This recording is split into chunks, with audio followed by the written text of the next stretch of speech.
Amen. Soyez les bienvenus à notre sondée des Écritures aujourd'hui. Une fois encore, le Seigneur veut nous parler. Nous le remercions pour cette grâce. Prions, Père, nous te bénissons, nous te rendons gloire, nous t'exaltons, te glorifions pour cette grande opportunité que tu viens de nous donner, afin que nous soyons appelés vivants et être comptés parmi les vivants. Nous te remercions pour cette grâce au nom de Jésus-Christ. Seigneur, aujourd'hui nous sommes là pour étudier ta parole, que tu nous donnes l'intelligence, la sagesse, la compréhension, Seigneur. Que le Saint-Esprit qui nous enseigne, manière nous pourrons comprendre et saisir ce que, Seigneur, tu veux que nous sachions au nom de Jésus-Christ. Guide-nous, Seigneur, et guide-nous dans cette étude. Nous te remercions car nous savons que tu nous as exaucés. Au nom de Jésus, nous avons prié. Amen. Frères et sœurs, soyez les bienvenus. La fois passée, nous avons vu dans notre thème d'étude. La semaine passée, nous avons aussi vu notre thème qui était tellement important. Et ce thème se basait sur les aliments impurs et les aliments purs. Nous avons vu les aliments purs, les aliments impurs. Et le Seigneur nous a parlé sur ce que nous devons faire pour manger. Et aussi, tous ces aliments purs et impurs, ça se basait sur le livre de Deutéronome chapitre 14. Et cette histoire c'était sur la manière dont nous devons surtout manger afin que nous soyons aussi en bon état. C'était aussi basé pour garder la sainteté, la pureté parmi le peuple de Dieu. Dans le Seigneur veut que nous soyons purs dans tout, extérieur et intérieurement. Et aussi, il nous a parlé aussi concernant comment nous devons célébrer les morts. La mort, on ne doit pas célébrer la mort comme les autres, surtout les païens. Par la grâce de Dieu, aujourd'hui, nous sommes encore dans le livre de Deutéronome chapitre 15. Et là, nous considérons un thème aussi tellement important. Ce thème qui est intitulé l'année de relâche. L'année de relâche. L'année de relâche. Et ou bien on peut dire une année de libération, ou bien une année de liberté. Une année de liberté ou bien une année de libération. C'est ce qu'on appelle l'année de relâche. Et c'est le livre de Deutéronome chapitre 15, à partir du verset 1 à 23. Lisons dans ce verset, chapitre. La Bible dit: tous les 7 ans, tu feras relâche. Et voici comment s'observera le relâche. Quand on aura publié le relâche, en l'honneur de l'Éternel, du créancier qui aura fait un prêt à son prochain se relâchera de son droit. Il ne pressera pas son prochain et son frère pour le paiement de sa dette. Verset 3. Tu pourras presser l'étranger, mais tu te relâcheras de ton droit pour ce qui t'appartiendra chez ton frère. Toutefois, il n'y aura point d'indigent chez toi, car l'Éternel te bénira dans le pays que l'Éternel ton Dieu te fera posséder en héritage.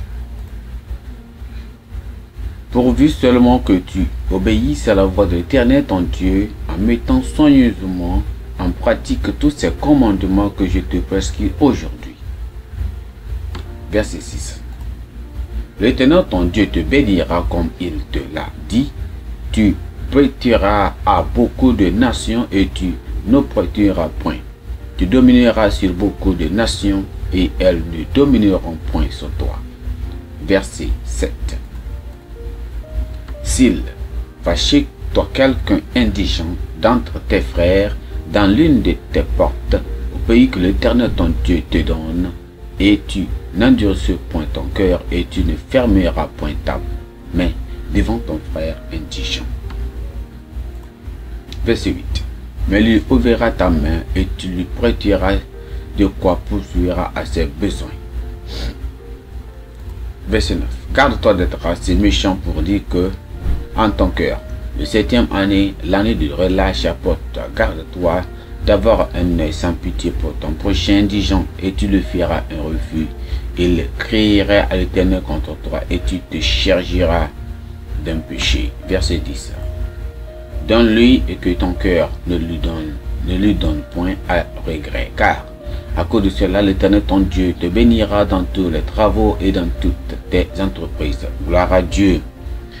Alors nous voyons ici le verset que nous venons de lire, ou le chapitre que nous venons de lire ici. Nous voyons exactement ce que le Seigneur voulait que les enfants de Dieu, ou bien les Israéliens, fassent selon concernant son année de relâche. Alors, ce que nous voyons ici, c'est quoi? Dieu avait instruit les enfants d'Israël par intermédiaire de son serviteur Moïse. Ils avaient instruit par l'intermédiaire de Moïse. Celui qui était... Vous savez qu'ils étaient en train... Ils sont à peu près d'entrer dans la terre promise. Donc, si la réservation de ces lois et de ces jugements. Donc, alors, dans cette étude ici, nous voyons que quoi? Cette étude ici que nous voyons aujourd'hui se concentre sur l'année de libération. Et cela va couvrir certains points tellement spécifiques, tellement importants. Le premier point, la libération des pauvres et des endettés qui ne peuvent pas se libérer eux-mêmes, et des serviteurs qui ne sont pas mis en servitude à cause de la pauvreté. Voyez ici comment le Seigneur s'occupe des pauvres. Deuxièmement, l'avertissement de Dieu aux riches qui pourraient refuser de s'occuper des pauvres à l'approche de l'année de relâche. Et aussi, troisièmement, la relâche des serviteurs hébreux lors de la 7e année de la servitude. Alors, ces commandements devaient être observés. Pourquoi? Parce que on appelait cela la libération de l'Éternel. Donc, l'obéissance à ces commandements était exigée de seuls, deux seuls, s'ils voulaient jouir pleinement des bénédictions promises par Dieu.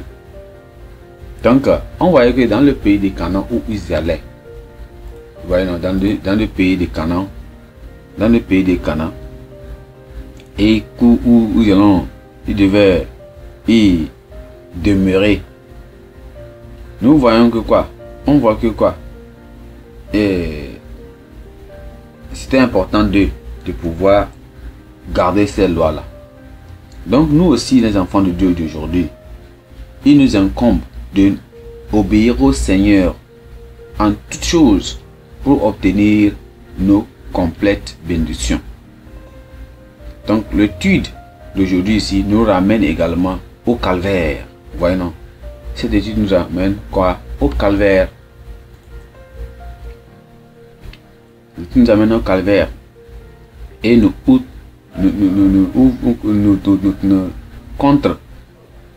dit que quoi? Ayant reçu un pardon inconditionnel de Dieu, vous savez non? Donc nous ne devons pas hésiter de prêcher le salut aux perdus. Parce qu'ici, ces pauvres ici, ce sont quoi? C'est les pécheurs. Et à torter, bien à toutefois secourir quoi? À toutefois secourir ceux qui sont nécessités, ceux qui ont le besoin. Donc elle montre aussi, cette étude nous montre également quoi? Que le pardon des péchés est associé à tout pécheur qui accepte l'offre du salut de Dieu au bon moment. Gloire à Dieu. Donc, le Seigneur nous parle ici de cette étude. Donc, nous allons, pour mieux comprendre l'étude, nous allons considérer 3 points. Le premier point, c'est l'interdiction des rites. C'est la relâche des pauvres et la 7e année la relâche des pauvres à la 7e année. Gloire à Dieu. La relâche la relâche des pauvres. La relâche des pauvres à la 7e année. Et aussi,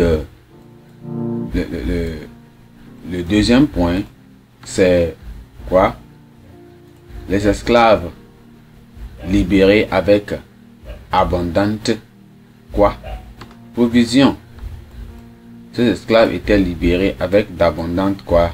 Libération de provision. Et troisièmement, on verra quoi? La séparation des premiers-nés des animaux. Alors revenons au point numéro 1, qui est quoi? Qui est la relâche des pauvres à la 7e année. La relâche des pauvres à la 7e année. Gloire à Dieu. Voilà, nous voyons ici, lorsque nous avons lu notre texte, dans le livre d'Éthène chapitre 15, verset 1 à 11, on voit exactement ce que le Seigneur fit là-bas. Parce que le 7e année ou année sabbatique, vous savez ça dans l'Ancien Testament, le 7e année, c'est une année sabbatique. Donc, c'est en Israël. Cette année devait être observée comme une année de libération au cours de laquelle les dettes des frères envers les autres Israéliens devaient être comment remises. Et pendant cette année-là, les terres restaient incultivées, incultes. Donc, les récoltes qui poussaient d'entre elles-mêmes étaient destinées aux pauvres. Non seulement aux pauvres, aux étrangers et également aux bêtes des champs. Et non aux propriétaires de la terre. Voyez, non? Donc Dieu a demandé à Israël d'observer cette loi essentiellement pour le bénéfice des quoi? Des pauvres. Pour les soulager et pour que quoi? La terre et les serviteurs se reposent. Donc la dette consiste, quand on parle de la dette ici, nous parlons quoi? La dette consiste quoi? En toute obligation. La dette ici c'est quelque chose qui est, c'est une obligation morale, une obligation matérielle, une obligation monétaire envers une autre personne. Et aussi on savoir que quoi? En Israël, Dieu exigeait du débiteur qu'il paie sa dette. Donc les mauvais payeurs risquaient de perdre leurs animaux domestiques, leurs terres et même d'autres biens.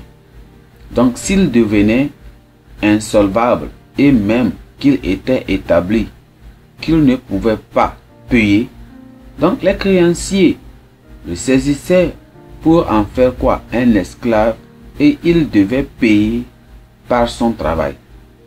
Donc lorsqu'un débiteur mourait, le créancier prenait ses enfants comme esclaves. Vous savez, non? On veut dire quoi? L'esclavage a commencé depuis, même dans la Bible.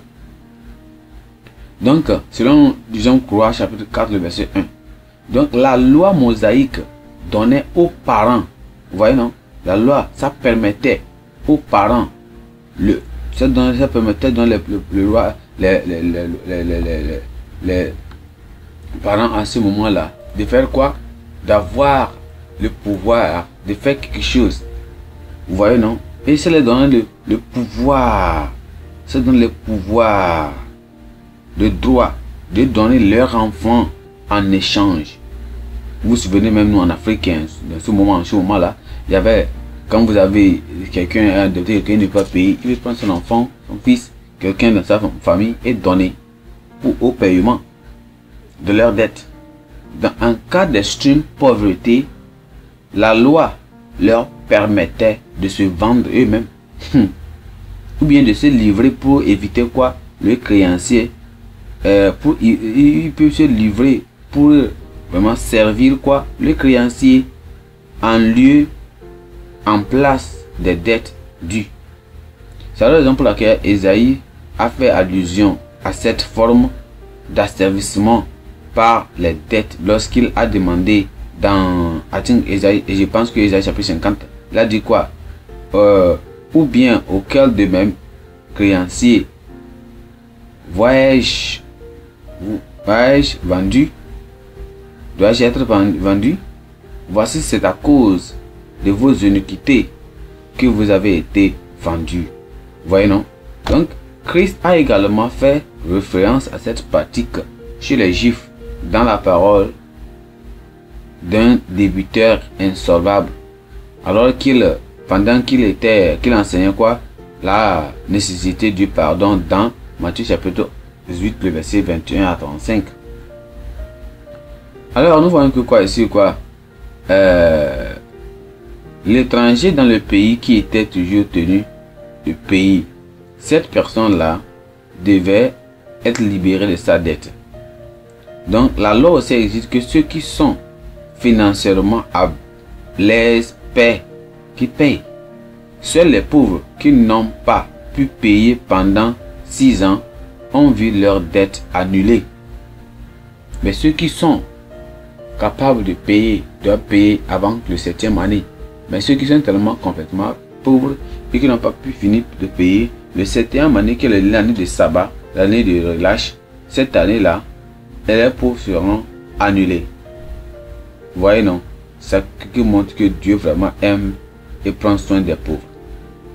Donc la perte de statut et de liberté s'accompagne une faillite non seulement financièrement mais aussi spirituelle. Ce qui veut dire que quoi? Nous sommes là aujourd'hui. Cela, ne se pas seulement sur le plan physique mais aussi sur le plan physique et spirituel. Les gens sont, quelqu'un peut être riche physiquement mais il est pauvre spirituellement. La plus grande dette qu'une personne puisse jamais avoir est la dette pour le péché. Les pécheurs sont des déteurs. Ils ont en dette le Seigneur. Tous sont débiteurs de Dieu en raison de leurs péchés et même de leur désobéissance délibérée à cette loi. Donc personne ne peut jamais payer la dette de son propre péché ou du péché d'un autre. Personne ne peut le faire. Même les animaux ne peuvent jamais payer ça. Mais c'est quoi? C'est Christ qui a tout payé. Il est l'agneau de Dieu qui a été sacrifié pour quoi? Pour nos péchés. Dans Jean chapitre 1, le verset 29 et 36. Mais nous devons nous approprier la miséricorde de Dieu pour obtenir quoi? Le pardon des péchés commis.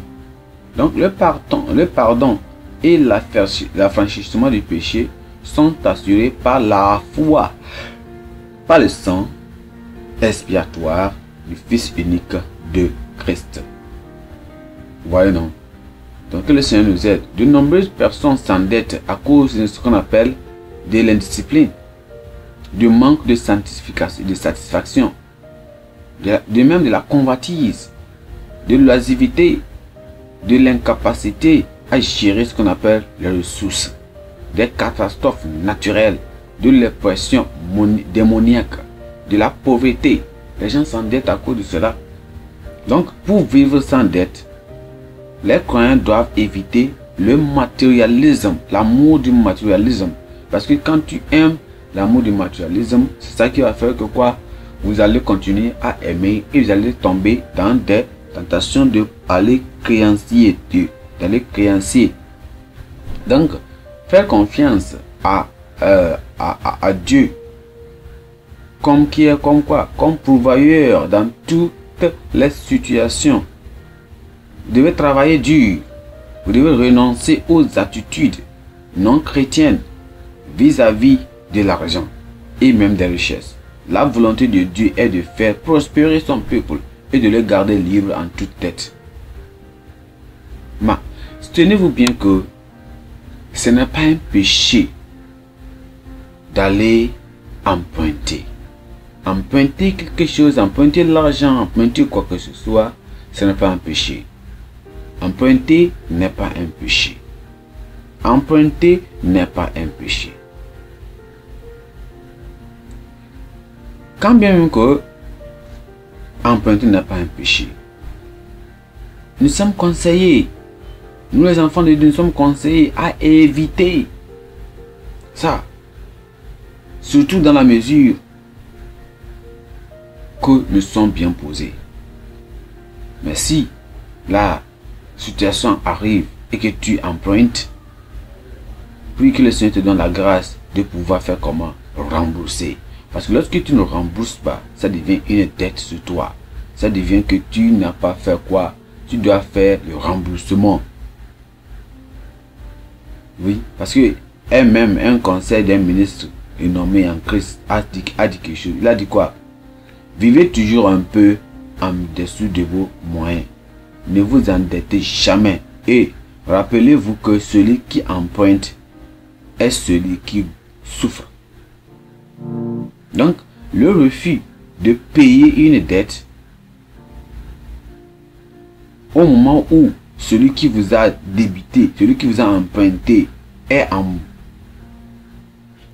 bonne santé financièrement, est un acte de méchanceté. Qu'est-ce que ça veut dire? Vous empruntez et vous refusez de payer pendant que vous êtes bien, tout est bon et vous avez trouvé l'argent, vous avez retrouvé ce que vous vouliez, tout est bien. Ce n'est pas que vous ne payez pas parce que vous n'avez pas, mais vous avez ça, c'est gagné. Mais vous regardez, ah, si je paye ça, moi j'en vais réduire. Il faut aller payer parce que vous avez emprunté. Le refus de payer, ça devient un péché. Ce n'est pas bien comme ça là. Que le Seigneur nous aide, qu'on va payer nos dettes et que lorsque nous donnons aussi aux pauvres, le Seigneur va nous bénir abondamment au nom de Jésus-Christ. Point numéro 2, c'est les esclaves libérés avec abondante provision. Avec abondante provision. Esclaves libérés avec abondante libération. Lisons Deutéronome chapitre 15, le verset 12. Deutéronome chapitre 15, le verset 12. 15, le verset 12. La Bible dit quoi? Il dit, la Bible dit, si quelqu'un, bien si l'un de tes frères hébreux, homme ou femme, se vend à toi, il te servira 6 années.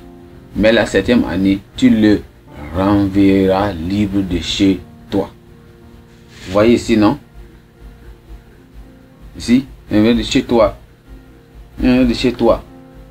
Disons le verset 13. Et lorsque tu le renverras libre de chez toi, tu ne le renverras point à vide. Ici, verset 14. Verset 14 dit, et tu lui feras des présents de ton menu bétail, de ton air, de ton pressoir, de ce que tu auras par la bénédiction de l'Éternel ton Dieu. Gloire à Dieu. Gloire à Dieu. Mais le Seigneur même il a demandé que ceci doit être fait. Et il a demandé à ces personnes-là, il a demandé certaines choses qu'il veut que ceux qui doivent, lorsqu'ils vont partir de ceux, il doit les bénir. Parce que quand nous voyons ici que quoi, on voit que les enfants d'Israël ont reçu l'ordre de garder les serviteurs ou les esclaves de leurs frères pendant 6 ans et de les libérer la 7e année. Cela signifie que quoi? L'esclave doit être libéré même si l'année de sa libération se situait avant l'expiration des 6 années du service.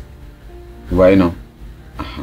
Dans cette exigence du Seigneur nous incite à traiter nos serviteurs ou même nos servants avec équité et gentillesse. Quelqu'un qui travaille pour toi et œuvre pour toi. Vous avez une compagnie, vous avez une organisation, vous avez une boutique, vous avez quelqu'un qui est une bonne à la maison, n'importe quoi, qu'est-ce que la personne fait pour vous, quelqu'un qui vous a rendu un service, tout cela, qu'on doit être fidèle dans le payage. Nous devons payer. Si quelque chose arrive et on n'a pas encore trouvé l'argent pour payer, nous devons leur demander pardon pour qu'ils puissent espérer un peu. Mais on se garde le silence, c'est pas bien. Alors, c'était important que l'esclave devait être libéré, même si l'année de libération se situait avant quoi? l'expiation de ces années. Donc c'était important. Et aussi le Seigneur a dit quoi? Lorsque ces personnes devaient être libérées, ils ne devaient pas retourner dans leur maison à main vide. Tout ce que le Seigneur t'avait béni et t'a trouvé, quand la personne retourne chez lui, la personne doit être bénie par toi. Tu dois donner quelque chose. Les croyants aujourd'hui, nous ne sommes pas esclaves du péché. Nous ne sommes pas esclaves de Satan. Nous ne sommes pas esclaves de la maladie. Donc, nous les enfants de Dieu, nous avons été libérés par Christ. C'est pourquoi nous devons traiter les uns les autres avec amour fraternel et gentillesse, quel que soit leur statut social. Donc, la liberté la plus importante et la plus grande dont une personne puisse jouir est la liberté par rapport au péché. La liberté par rapport au péché. La liberté du péché, ce qui est pour moi importante. Donc Dieu fait prospérer les généreux et multiplie quoi? Leurs bénédictions. Ici, il multiplie ses bénédictions sur ceux qui obéissent à ses lois. Mais l'esclave qui choisit de ne pas s'en aller parce qu'il aime son maître devait subir une cérémonie telle que le perçage de l'oreille pour marquer son service perpétuel et volontaire à son maître. Ça veut dire que peut-être que dans les 7e année, ce serviteur dit, moi il ne va pas partir d'où. Moi j'aime mon maître. Et est-ce qu'il est bon envers moi? Je ne vais pas partir, je ne vais pas le laisser. Donc, si cette personne-là prend cette décision, cette personne devait suivre quoi? Une cérémonie spirituelle. Donc, on va percer ses oreilles pour mettre quoi? Une marque. Une identification. Vous voyez, non? Donc, l'une des aspects du service volontaire des croyants considérés à consacrer volontairement au service de notre Seigneur et Maître. Voyons, il y a les gens aussi comme ça aujourd'hui. Ils se consacrent à travailler. Ils ne sont pas payés dans l'église. Ils ne sont pas fait que je, mais ils se donnent complètement à servir et à faire l'œuvre de Dieu. Vous voyez, l'année sabbatique trouve son origine dans le livre de la Genèse. Parce que quoi? Lorsque Dieu se reposa le 7e jour, après avoir créé les cieux et la terre et le ciel. Vous voyez, la terre et le ciel est un. Donc la terre et le ciel, et qu'il donna le 7e jour, la 7e année de son peuple, pour qu'il se repose de son labeur. Donc ce jour doit être observé en Israël comme un jour de saint pour le Seigneur, dans Exode chapitre 20. Donc, année sabbatique appartient donc au Seigneur et doit honorer comme tel. La terre étant en jachère, les dates remises et les esclaves libérés, à l'exception de ceux qui avaient été choisis par le serviteur perpétuel, tout le monde en Israël devait s'en remettre à la providence divine. Voilà. Donc cette année, cette 7e année de libération caractérise la période de grâce par l'évangile pour lequel Christ a proclamé qu'il était oint pour libérer les captifs. Gloire à Dieu. Que le Seigneur nous aide au nom de Jésus-Christ. Et nous serons libérés du péché et aussi nous allons continuer à servir le Seigneur avec tout nos cœurs et notre âme. Point numéro 3, c'est la séparation des premiers-nés des animaux. Séparation des premiers-nés des animaux. Lisons le verset 19 de notre texte. Deutéronome chapitre 15. Lisons le verset 19. Deutéronome chapitre 15. Lisons le verset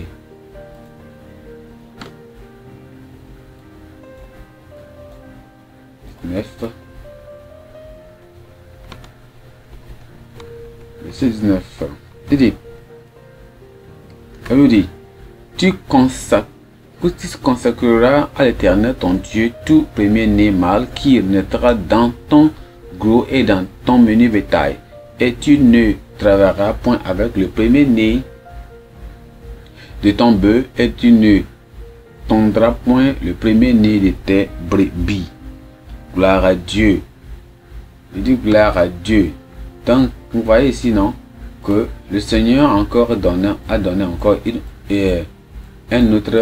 une autre loi. Et cette loi-là devait aussi concerner les enfants d'Israël. Parce qu'il disait quoi? Que Moïse Voici, Moïse termine ce canon en enjoignant aux enfants d'Israël de consacrer à l'Éternel tout premier mâle de leur bétail. Toutefois, ces animaux doivent être quoi? Mangés. Parce que dans le verset 20 de notre texte que nous venons de là, il dit quoi? Il dit chaque année, toi et ta famille devant l'Éternel ton Dieu dans le lieu qu'il choisira. Ils doivent être mangés. Ce brebis qui devait choisir doit être mangé là-bas. Donc, la raison de la consécration du premier-né mâle est le souvenir. Vous vous souvenez, non? C'était le souvenir. La raison pour laquelle ils devaient consacrer leur premier était le souvenir et la reconnaissance envers le Seigneur pour avoir épargné quoi, les premiers-nés mâles en Israël dans le pays d'Égypte. Vous savez, la nuit où l'ange de la mort est sorti et a tué les premiers-nés de tous les Égyptiens. Dans Égypte chapitre 13, vous vous souvenez, non? Il a tué tous les premiers-nés de l'Égypte. Vous voyez? Mais il a épargné quoi? Chaque enfant d'Israël qui était premier-né. Il avait tué un animal, un agneau, pour épargner ça sur les linteaux. Donc cette loi-là démontre quoi? La propriété divine de Dieu de toutes choses. Donc l'implication de cette révélation est de vivre quotidiennement pour Christ et de soumettre quoi? Tout ce que nous sommes et possédons à quoi? À Christ, à Dieu lui-même. Et ça pour sa gloire. Ce que tu as, c'est pour la gloire de Dieu. Ce que tu en possèdes, c'est pour la gloire de Dieu. N'allons pas se glorifier de n'importe quoi. Tout ce que nous avons, c'est glorifier le Seigneur parce que c'est lui qui nous a donné tout. Vous voyez, non? Donc, Moïse a donné l'ordre à Israël de ne pas présenter au Seigneur les premiers-nés avec tache, avec ridicule, avec sueur sur eux, déformation. Cela illustre quoi? Cela illustre l'offrande du Fils unique et irréprochable de Dieu, Jésus-Christ. Voyons l'agneau de Dieu, saint. Il a été offert saint et pur, sans péché, sur lui. Alors, le meilleur de notre force, nous devons donner notre Dieu, nous devons lui ouvrir, nous devons également donner Dieu le meilleur de nos talents, de notre temps, de nos trésors en tant que prémisse pour Dieu. Le meilleur de notre force et de gloire, notre confort doit être consacré à son service et même quoi, à sa gloire. Le Seigneur nous appelle à faire cela. Que le Seigneur nous aide. Nous allons continuer à se consacrer et à faire l'œuvre de Dieu n'importe comment et n'importe selon comment il veut que nous fassions cela. Non pas selon ce que nous voulons faire. Et il va nous guider au nom de Jésus-Christ. Prions. Père, nous te bénissons, nous te glorifions aujourd'hui pour ta parole. Nous te remercions car nous savons que Seigneur, en dans cette parole, Seigneur, l'année de relâche, cette année de libération. Christ est venu, il est mort pour nous, mort pour les péchés. La raison pour laquelle je suis sauvé aujourd'hui, la raison pour laquelle ils sont sauvés et les autres seront plus sauvés encore. Je prie Seigneur que tu nous donnes la grâce à pouvoir continuer à prêcher cette parole. Et que nous, Seigneur, distribuer cette parole. Et que les gens qui ont reçu, Seigneur, par la sainteté, par le Saint-Esprit qui va toucher et les convaincre, vont se soumettre à toi au nom de Jésus-Christ. Nous prions que nous savons que ces pauvres qui sont les pécheurs en Christ, les pécheurs sont pauvres spirituellement, ils vont écouter ta parole et venir et tu les donneras ta bonté au nom de Jésus-Christ. Nous te remercions car nous savons que tu nous as exaucés. Donne la grâce de continuer et que lorsque nous te servir de tout notre cœur, de toute notre âme, de toute notre force, de toute notre connaissance aussi. Seigneur, merci. Nous savons que tu nous as exaucés. Au nom précieux de Jésus, nous avons prié. Amen. Soyez bénis et que le Seigneur soit avec vous. Super Tadé, on se verra la semaine prochaine. N'oubliez pas de liker la vidéo, de la aimer, de donner vos commentaires et aussi de partager cette vidéo avec les autres personnes. Merci, que le Seigneur soit avec vous. Soyez bénis au nom de Jésus. Amen.